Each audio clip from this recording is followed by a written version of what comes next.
a spoon, a watermelon, and a cow. What do all these have in common? Well, they're symbols of Palestinian resistance against Israel's military occupation, and their unique backstories show how far Palestinians will go to express their pride and unity in the face of occupation. We'll start off with the newcomer, the spoon. On September 6, 2021, 6 Palestinian prisoners escaped from Israel's maximum security Gilboa prison. Why'd you do it? I'm innocent, right? Just like everybody else here. Afterwards, images circulated online of a tunnel at the foot of a sink and a hole outside the prison. The prisoners were eventually recaptured. They didn't have the fortune or connections of El Chapo to pull off a seamless prison escape. But how did they even get out of the maximum security Gilboa? Well, according to their lawyers, they did it with a spoon, some plates, and even the handle of a kettle. And so the spoon has quickly become a new symbol of resistance. Cool fact, it's not the first time Palestinian prisoners have pulled off a Hollywood-style break. In 1996, Ghassan Mahdawi and another prisoner escaped via tunnels they dug with their own hands and nails. In 1967, Israel banned the public display of the Palestinian flag and its colors, in a bid to eradicate the memory of Palestinian statehood and nationalism. The price of any outward display of the flag, from publications to advertisements and even old photographs, was often imprisonment or worse. But guess what has the same colors as the Palestinian flag? A watermelon! As early as the 1980s, the fruit's red flesh, green skin, black seeds, and white rind became a way for people to show Palestinian national pride. Just holding a slice of watermelon outside became an act of protest.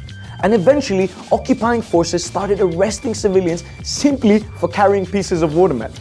Artists from Gaza to the occupied West Bank would often incorporate the watermelon into their work, and many still do, but not without consequence. Here's an excerpt from AJ Plus interview with Slimane Mansour, a Palestinian painter who was arrested for his art. We had the meeting like with the big officer there in the police station in Ramallah. He was trying to convince us not to do any political art, like saying to us, why do you do political art? Why don't you paint flowers, nice flowers, or a nude figure? You know, it's nice. I will even buy from you. Apart from colors, watermelons have a revered political history. Before 1948, Palestinian watermelons, known for their impressive size, were grown in Jenin, the Jordan Valley, and Arabat al-Battuf, and they were popular exports to Jordan, Lebanon, and Syria. But after the Zionists declared Israel a state, Israeli authorities brought in their own seed companies and drove out the Palestinian farmers. And so today, it's with that history in mind that Palestinians have reclaimed the fruit as a tool of resistance. As if the watermelon wasn't cool enough, we now have the cow. But what's the cow story? Well, once upon a time, Israel declared 18 cows a national security threat. That's right, we're not talking about Hamas, Fatah, or Iran, but 18 cows. The story goes back to 1988, during the first Intifada. People in the small town of Beit Sahur went to boycott Israeli products. They brought 18 cows so they'd be able to produce their own milk. The move was a hit, and within 6 months, the whole town was drinking what was dubbed Intifada milk. But the Israeli authorities weren't happy.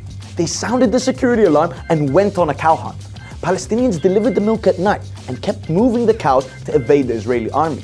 In 2014, an animated documentary called The Wanted 18 captured the wild story of this smart, brave, hilarious act of civil disobedience. And it cemented the cow's place as a symbol of Palestinian resistance, as well as of the absurdity of the Israeli occupation. Other popular symbols of Palestinian resistance include the key, a symbol of the hope to return for more than 700,000 Palestinians expelled from their homes in 1948. The prickly pear cactus, which can be found in Palestine, has come to embody the people's strength and patience. Another cool fact, the Arabic word for cactus is sabr, which also translates to patience. And you may have seen this on some of your friends' keychains. He's called the Handala. This cartoon of a refugee child has become a national symbol of Palestine since it was created by Neji Al-Ali nearly 50 years ago. And then there's the Palestinian-style keffiyeh, worn by many as a symbol of strength, resilience, and perseverance. And so, if culture is a form of resistance, then we can see Palestinians have it, and in abundance. Thank you guys, and I'll see you next week.